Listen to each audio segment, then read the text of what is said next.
Hello everybody and welcome to another episode of SportStatMedia.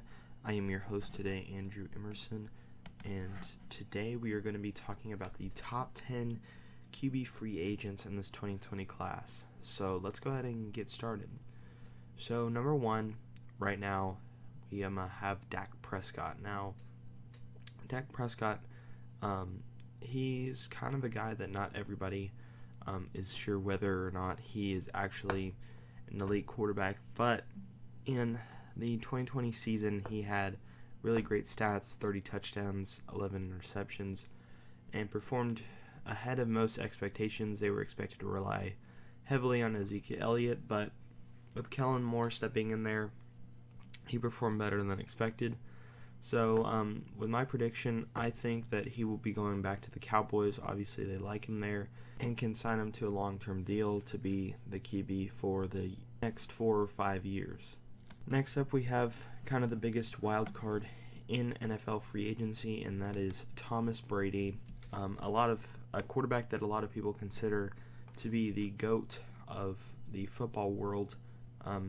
It's kind of a toss-up between him, Joe Montana, and a few other guys, but obviously here, Tom Brady, wherever he goes, he's going to affect the rest of the quarterback market and where they end up signing.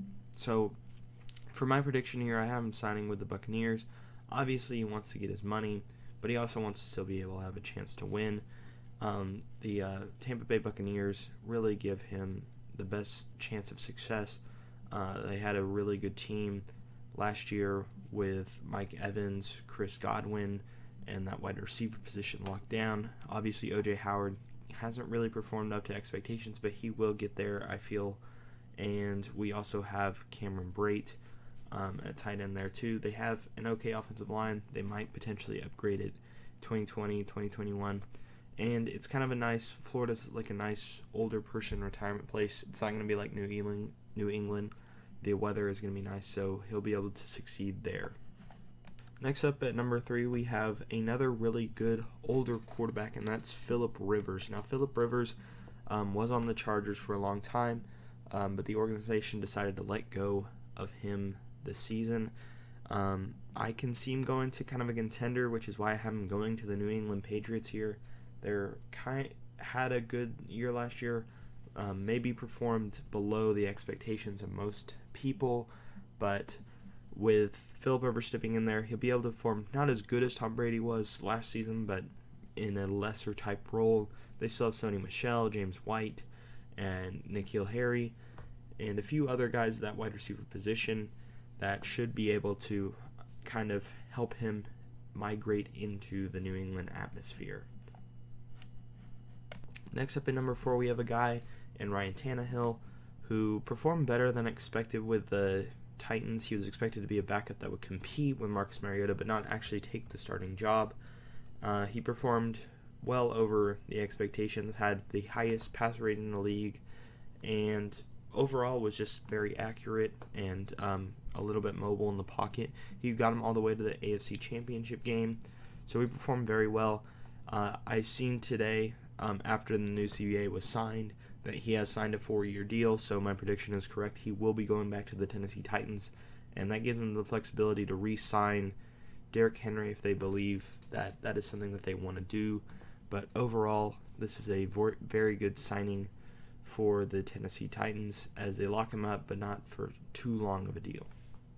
Now, at number 5, we have Jameis Winston, and this might be a little bit of a debated position for Jameis because he may or may not be better than Bridgewater. He had better touchdowns, did throw more interceptions, but that's can be worked out in the new place where I think he's going to go. I'll explain that in just a second. He had a good year with the Tampa Bay Buccaneers, got him to a 7-9 record. He threw 33 touchdowns, I think, and obviously threw 30 interceptions, first 30-30 season in league history.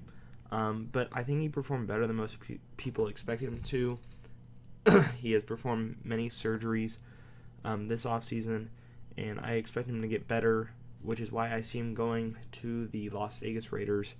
This is kind of a bold prediction, but I see him going there because John Gruden likes to take risks, and he also had Jameis Winston on his show the QB camp a while back, and he was very impressed by him. So that makes me think that Jameis Winston will be heading to the Las Vegas Raiders in 2020. Now, we'll see what that means for Derek Carr later on. Next up, we have Teddy Bridgewater. And Teddy Bridgewater, obviously a guy who was able to step in for Drew Brees last season for about 5 games, went 5-0. Didn't have the best QB numbers, but he did perform well over the expectations. 9 touchdowns, 2 interceptions, had about 1,000-ish yards. He's a guy that has some mobility, but not the best mobility in the world. And he also can throw the ball accurately. May not have the biggest arm, so that's why I see him going to the Los Angeles Chargers. Now, the reason for this, they're not a team that likes to take many risks, and I see him going there because he's kind of the safer option. He's not going to have a huge floor, but he doesn't have the highest ceiling either, so he provides them the best chance of stability with the roster they have right now. Next up, we have a guy in Case Keenum, who was good back in his Minnesota Viking days, but with the Broncos and Redskins, he hasn't been able to really set his feet down. So I see him kind of being in a backup role in 2020 behind somebody who's trying to take the next step as a rookie, or potentially behind someone that, or potentially coaching up a rookie who's sitting on the bench that year, which is why I see him going to the Cincinnati Bengals. They're going to draft Joe Burrow, and he can kind of teach him the ways of the NFL offenses and reading them.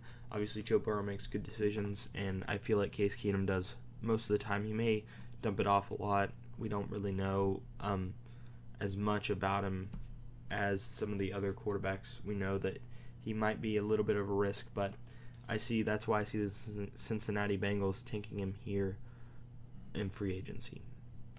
Next up, we have Marcus Mariota at number 8, and he performed slightly below expectations with the Titans throughout his entire career there, and he's kind of a guy that he can go a lot of places, but a place that I see him going that makes the most sense is the Colts. Frank Reich likes to have the backup guys behind whoever the starter is. We've seen that previously with Andrew Luck and Jacoby. Jacoby the starter there, but Marcus Mariota provides them a little bit of wiggle room with that position. So, and they can run a lot of potentially wildcat positions with Marcus Mariota there, or other creative plays that Frank Reich comes up with. So he gives them a lot of versatility on offense, which is why I see him going to the Indianapolis Colts. And at number 9, we have a guy that not a lot of people really expected to be here, and that's Andy Dalton.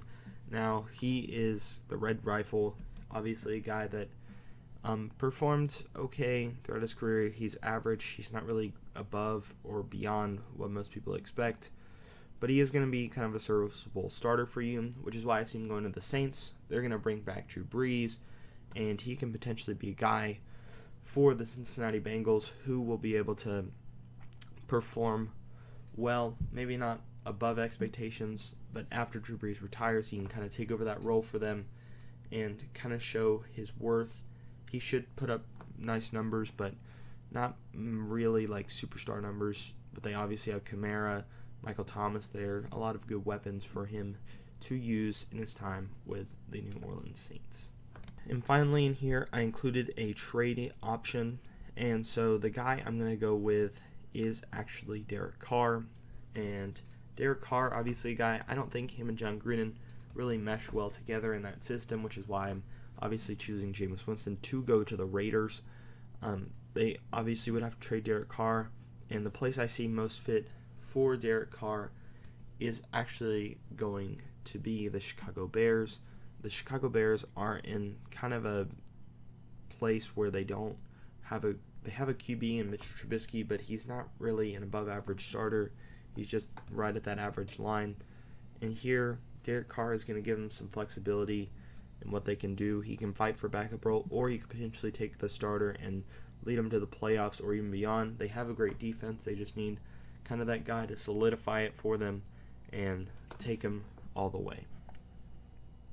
Thank you guys so much for joining me here on SportStatMedia. I am Andrew Emerson, and if you have any questions about the takes that I provided, leave them down in the comments and I'll respond to you.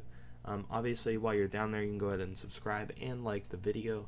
And if you didn't like any of the takes, you can obviously debate them down in the comment section, or just simply come up with your own. Provide them to us, and we'll take a look at them. So, thank you guys for watching, and we'll see you in the next episode.